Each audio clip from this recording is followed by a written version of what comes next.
गांव के किनारे एक पुराना घर था जिसमें नंदिनी अपने दादा दादी और माता पिता के साथ रहती थी। नंदिनी को पुरानी चीजों से बड़ा लगाव था। उसे पुराने सिक्के, किताबें और खिलौने इकट्ठे करने का शौक था। एक दिन जब वह अपने दादा की पुरानी अलमारी खंगाल रही थी, तो उसे वहां कुछ ऐसा मिला जिससे उसकी जिंदगी हमेशा के लिए बदल गई।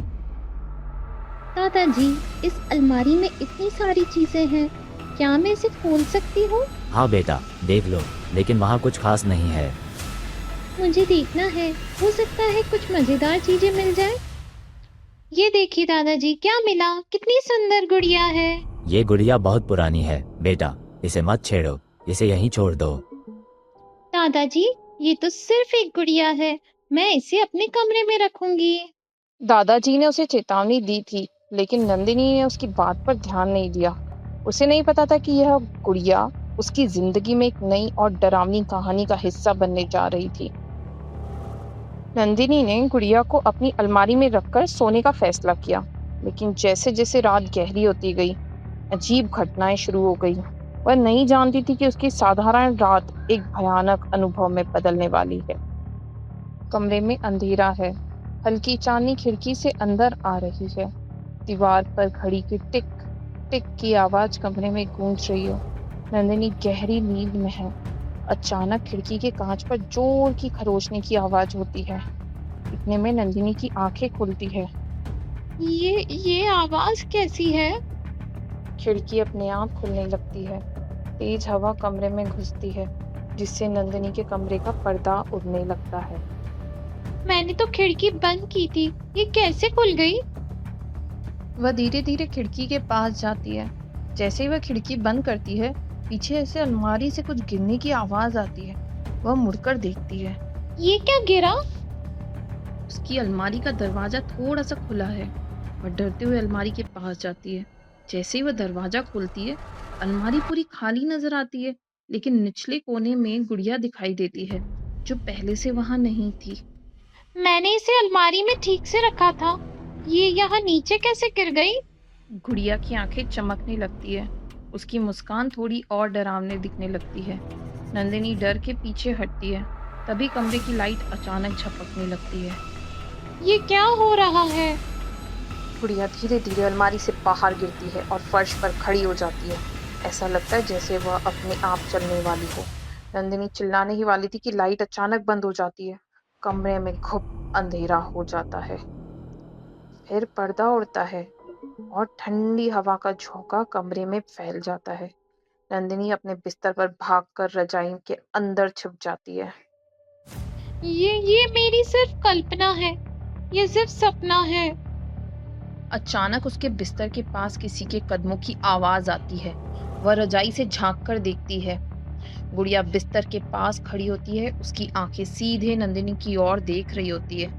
तभी गुड़िया का सिर थोड़ा सा घूमता है और एक अजीब सी आवाज निकलती है। तुमने मुझे क्यों जगाया? नंदिनी घबरा जाती है और जोर से चीखती है। उसकी चीख के साथ ही लाइट वापस आ जाती है। वह हांफते हुए देखती है कि गुड़िया अब बिस्तर के पास नहीं है। वह फिर से अलमारी के अंदर रखी हुई है, ठीक उसी जगह जहां पर उसने रखा था। अगले दिन नंदिनी ने अपनी डरावनी रात की घटना अपने सब अच्छे दोस्तों मीरा, रोहन और अरुण को बताई। पहले तो उन्होंने उसे उसका मजाक समझा, लेकिन जल्द ही उन्हें सच्चाई का एहसास हुआ। रोहन, मीरा, मुझे यकीन है कि वह गुड़िया अजीब है। वह रात को खुद ही अलमारी से बाहर आ गई। अरे, ये सब तुम्हारी कल्पना है, ऐसा कुछ नहीं होता। लेकिन नंदिनी, अगर तुम सच कह रही हो तो हमें गुड़िया को देखना चाहिए। ठीक है, चलो देखते हैं। अगर कुछ गड़बड़ हुआ तो हम दादाजी से बात करेंगे। बच्चे नंदिनी के कमरे में गुड़िया को देखते हैं। अचानक गुड़िया की आंखें चमकने लगती है। सभी डरकर पीछे हट जाते हैं। ओह नो, ये क्या था? मैंने कहा था ना, ये गुड़िया साधारण नहीं है। गुड़िया के अजीब व्यवहार के बाद बच्चे रामलाल चाचा के पास गए, जो गांव के पुराने रहस्यों को जानते थे। ये गुड़िया 50 साल पुरानी है। ये सौम्या नाम की एक लड़की की थी, जो अचानक गायब हो गई थी। लोग कहते हैं कि उसकी आत्मा इस गुड़िया में कैद है। तो अब क्या करें? मंदिर में एक प्राचीन किताब है, उसमें एक मंत्र है जिससे आत्मा को मुक्त किया जा सकता है, लेकिन ये काम खतरनाक हो सकता है।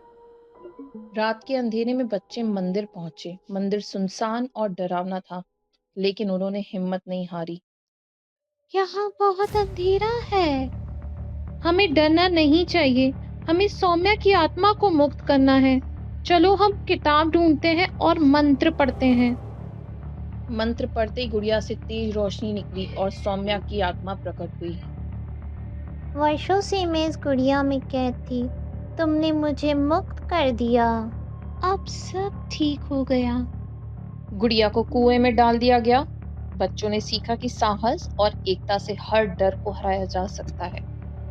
यह अनुभव हमेशा याद रहेगा। लेकिन अब मुझे गुड़िया से डर लगने लगा है। हाँ, अब हमें पुराने खिलौनों से सावधान रहना चाहिए। यह कहानी हमें यह सिखाती है कि डर का सामना करके ही उसे हराया जा सकता है। मिलजुल कर हर समस्या का समाधान संभव है।